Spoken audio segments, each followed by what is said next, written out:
Hello students, welcome to PU academy. आज की video Kumaun university और SST university BEd first semester के first paper की है। इसमें हमारा यूनिट थर्ड चल रहा है और ये यूनिट थर्ड की सेकंड वीडियो है। इससे पहले भी जो वीडियोस आ चुकी हैं लिंक आपको डिस्क्रिप्शन में मिल जाएगा, वहाँ से आप जाके देख सकते हैं अगर आपने नहीं देखे हैं तो।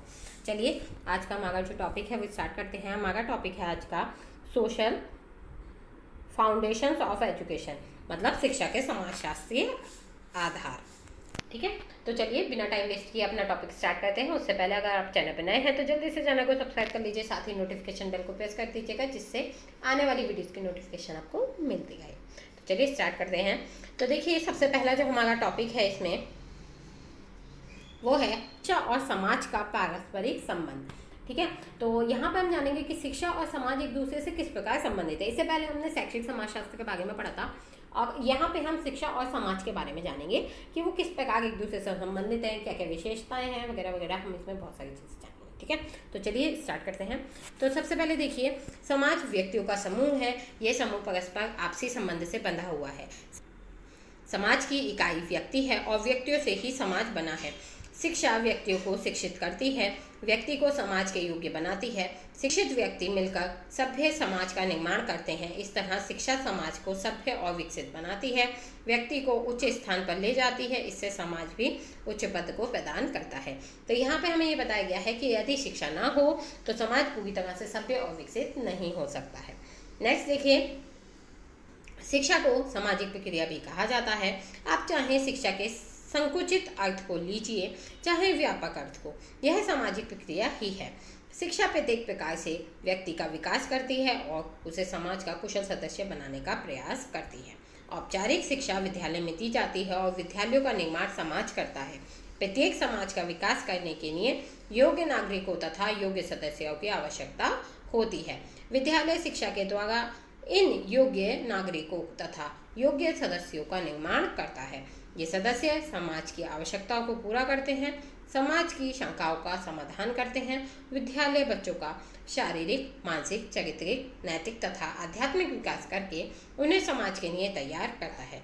शिक्षा के द्वारा ही व्यक्ति समाज में रहने के योग्य बनता है।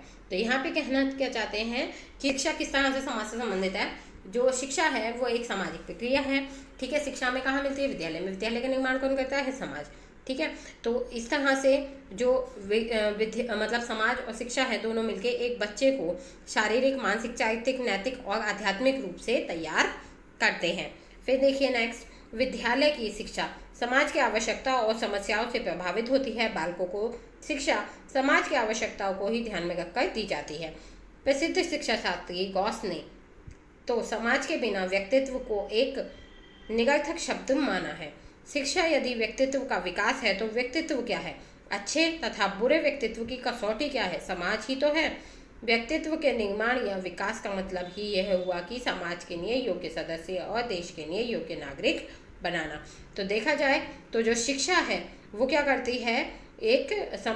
मतलब एक व्यक्ति को समाज के लिए एक योग्य सदस्य और या फिर देश के लिए एक योग्य नागरिक बनाती है। इसलिए कहा गया है कि शिक्षा समाज सेवा के लिए होती है। ठीक है, education is for social service. ठीक है, तो आप यहाँ पे समझ चुके होंगे कि समाज का और शिक्षा का क्या संबंध है। इन्हें आप पॉइंट बाय पॉइंट भी लिख सकते हैं। ठीक है, अपने अकॉर्डिंग आप इनके पॉइंट बना के भी लिख सकते हैं। अगर आप एग्जाम में इतना ऐसे लिख सकते हैं तो ठीक है, आप ऐसे लिख दीजिएगा।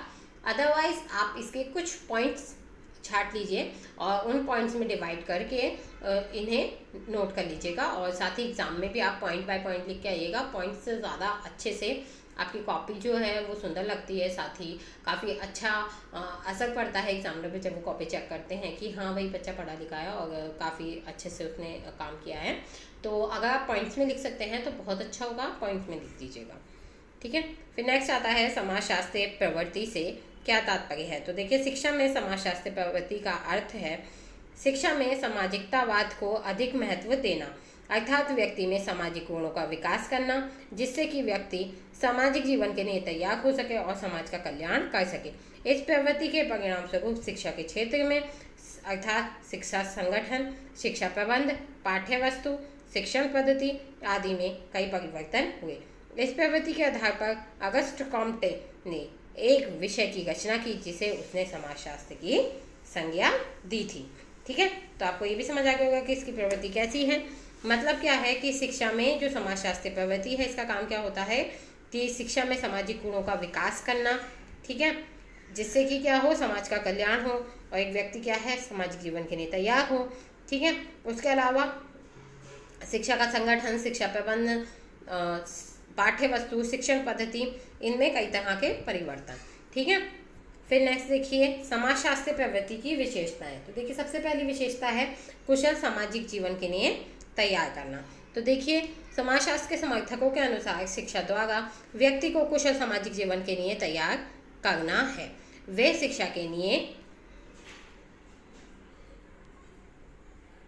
सामाजिक व्यवस्था, सामाजिक कार्यों तथा सामाजिक आवश्यकताओं का अध्ययन आवश्यक समझते हैं। उनके अनुसार शिक्षा का उद्देश्य व्यक्ति को समाज के समस्त आर्थिक, राजनीतिक तथा सामाजिक कार्यों में भाग लेने तथा अपने उत्तरदायित्व का पालन करने योग्य बनाना है। दूसरे शब्दों में व्यक्ति को इस योग्य बनाना है कि वह सामाजिक जीवन सफलतापूर्वक व्यतीत कर सके। नेक्स्ट आता है सामाजिक जीवन का महत्व। तो देखिए जहाँ मनोवैज्ञानिक जो है उन्होंने शिक्षा में व्यक्ति तथा पाठन विधि को महत्वपूर्ण माना है, वहाँ समाजशास्त्रियों ने शिक्षा के पाठ्यक्रम, सामाजिक जीवन, सामाजिक आवश्यकताओं, सामाजिक परंपराओं, पदार्थों की प्रचुरता आदि पर बल दिया है। ठीक है, नेक्स्ट है पाठ्यक्रम में सामाजिक विषयों का महत्व। तो देखिए सामाजिक प्रवृत्ति पाठ्य वस्तु में परिवर्तन करने की आवश्यकता पर अत्यधिक बल देती है। यह प्रवृत्ति सामाजिक आवश्यकता के अनुसार विषयों का चयन करती है तथा व्यक्तिगत रुचियों तथा हितों की उपेक्षा करती है। यह प्रवृत्ति अपने उद्देश्य के अनुकूल शिक्षा के पाठ्यक्रम में साहित्यिक विषयों को कम तथा सामाजिक विषयों को अधिक से अधिक महत्व देती है। इसने प्राकृतिक विज्ञान तथा समाज विज्ञान को शिक्षा के पाठ्यक्रम में अति महत्वपूर्ण स्थान दिया है। इस प्रवृत्ति के अनुसार शिक्षा को केवल कुछ ही विषयों के अध्ययन तक सीमित नहीं रखना चाहिए, बल्कि व्यापक सामाजिक जीवन को संक्षेप में प्रस्तुत करने के योग्य बनाना है। इस प्रवृत्ति के प्रभाव के फलस्वरूप ही बालक की किंडरगार्टन से लेकर विश्वविद्यालय तक की शिक्षा की प्रत्येक अवस्था के लिए सामाजिक विषयों का अध्ययन पर बल दिया गया है। ठीक है, तो ये यहाँ पे जो हमने देखा ये क्या था, समाजशास्त्रीय प्रवृत्ति की विशेषता या फिर समाजशास्त्रीय प्रवृत्ति की प्रकृति आती है, तो उसमें भी आपको यही लिखना है। ठीक है, फिर नेक्स्ट देखिए शिक्षा में समाजशास्त्रीय प्रवृत्ति के विकास के कारण। सबसे पहला कारण था सामाजिक उद्देश्य, दूसरा है मनोवैज्ञानिक तथा वैज्ञानिक प्रवृत्तियां, थर्ड है औद्योगिक क्रांति, चौथी है जनतांत्रिक भावनाओं का विकास। ठीक है, इन्हें के करके हम समझ लेते हैं थोड़ा। सामाजिक उद्देश्य, ठीक है, समाज के विकास के साथ साथ शिक्षा में समाजशास्त्रीय विचारधाराओं का विकास हुआ, जिसके फलस्वरूप शिक्षा के सामाजिक उद्देश्यों को प्रमुखता मिली। शिक्षा का उद्देश्य जनसाधारण की स्थिति में सुधार करना, व्यक्ति को समाज के लिए तैयार करना तथा समाज की संस्कृति एवं सभ्यता को पीढ़ी दर पीढ़ी अक्षुण्ण रखना तथा उसका विकास करना हो गया है। नेक्स्ट आता है मनोवैज्ञानिक एवं वैज्ञानिक प्रवृत्ति। मनोविज्ञान प्रवृत्ति के प्रवर्तक पोस्टोलॉजी ने जनसाधारण का जीवन सुधारने पर, हार्बर्ट ने नैतिक चरित्र के विकास पर तथा फ्रोबेल ने समाज सुधार पर बल दिया। दूसरे शब्दों में सभी ने समाज सुधार पर ध्यान दिया। स्पष्ट है कि मनोवैज्ञानिक एवं वैज्ञानिक प्रवृत्तियों ने समाजशास्त्रीय प्रवृत्ति के विकास में योगदान दिया था। नेक्स्ट आता है औद्योगिक क्रांति। 18वीं शताब्दी में यूरोप में एक महान व्यावसायिक तथा औद्योगिक क्रांति हुई थी। इसके फलस्वरूप नए नए समाजों की रचना हुई और जीवन के आदर्शों में भी परिवर्तन दिखाई पड़ने लगे। 18वीं शताब्दी के अंत तक लेखकों तथा राजनीतिज्ञों के विचारों में परिवर्तन हो गया। लेखकों तथा राजनीतिज्ञों का ध्यान जनसाधारण तथा श्रमजीवियों की भलाई की ओर आकर्षित हुआ और वे उनकी आवश्यकताओं को पूरा करने का प्रयत्न करने लगे। इस प्रकार उनका दृष्टिकोण सामाजिक हो गया और इससे शिक्षा में समाजशास्त्रीय प्रवृत्ति विकसित हुई। इसके बाद नेक्स्ट आता है जनतांत्रिक भावनाओं का विकास। 18वीं और 19वीं शताब्दी में जनतंत्र का चारों ओर विकास हुआ।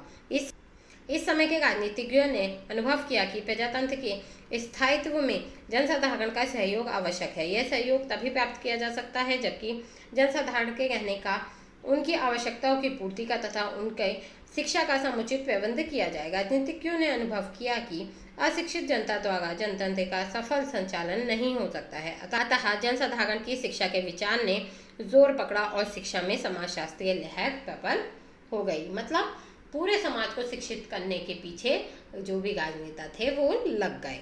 फिर नेक्स्ट आता है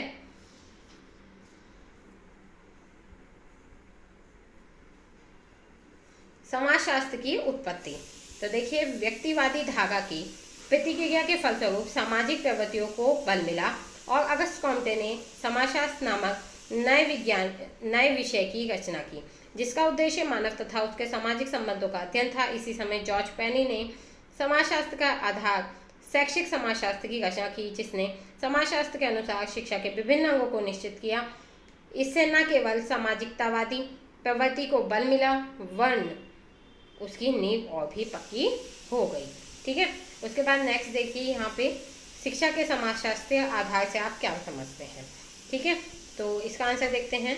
जहाँ एक ओर शिक्षा के दार्शनिक, मनोवैज्ञानिक तथा वैज्ञानिक आधारों को महत्वपूर्ण स्थान दिया जाता है, वहीं दूसरी ओर युग की आवश्यकताओं के अनुसार शिक्षा के सामाजिक आधार पर भी विशेष बल दिया जा रहा है। शिक्षा के समाजशास्त्रीय आधार का अर्थ यह है कि शिक्षा की व्यवस्था समाज की आवश्यकताओं, आकांक्षाओं तथा आदर्शों को आधार बनाते हुए की जानी चाहिए। दूसरे शब्दों में, शिक्षा के द्वारा बालकों में सामाजिक भावनाओं तथा सामाजिक गुणों का विकास किया जाए, जिससे वे अपने अधिकारों तथा कर्तव्यों का पालन पोषण कर सकें एवं कुशल नागरिक के रूप में अपने भार को स्वयं वहन करते हुए समाज की प्रगति में अधिक से अधिक योगदान दे सकें। इस प्रकार शिक्षा का सामाजिक आधार इस बात पर बल देता है कि शिक्षा के द्वारा बालकों को सुयोग्य, सच्चरित एवं प्रमथ नागरिक बनाया जाए, जिससे समाज उत्तरोत्तर उन्नति के शिखर पर चढ़ता रहे। इसके बाद ये लास्ट है आपका, शिक्षा किस प्रकार व्यक्ति तथा समाज में समन्वय स्थापित करती है। कहने का अर्थ है कि जो शिक्षा है वो किस तरह से व्यक्ति और समाज में जो संबंध है वो जोड़ती है। चलिए इसका आंसर देखते हैं। तो अगस्तु का कथन है, मनुष्य सामाजिक प्राणी है, हमारे इस विवेचन को उचित अंत दे देता है। समाज से बाहर व्यक्ति पशु की सीमा पर आ जाता है। इसका अर्थ केवल यही है कि वह मनुष्य की विशिष्ट कला अर्थात भाषा, विशेष रूप से लिपि से अलग होते ही पशु स्तर की क्रिया तथा भाषा पर आश्रित हो जाएगा। 2 से लेकर 2 अरब व्यक्ति समाज की रचना करते हैं। व्यक्ति उनमें रहते हुए भी, उसके नियमों का पालन करते हुए भी एक प्रकार से स्वतंत्र रहते हैं। हमारे इस तथ्य के कारण नन महोदय की बात कुछ अच्छी लगती है। व्यक्ति तथा समाज एक दूसरे के पूरक हैं।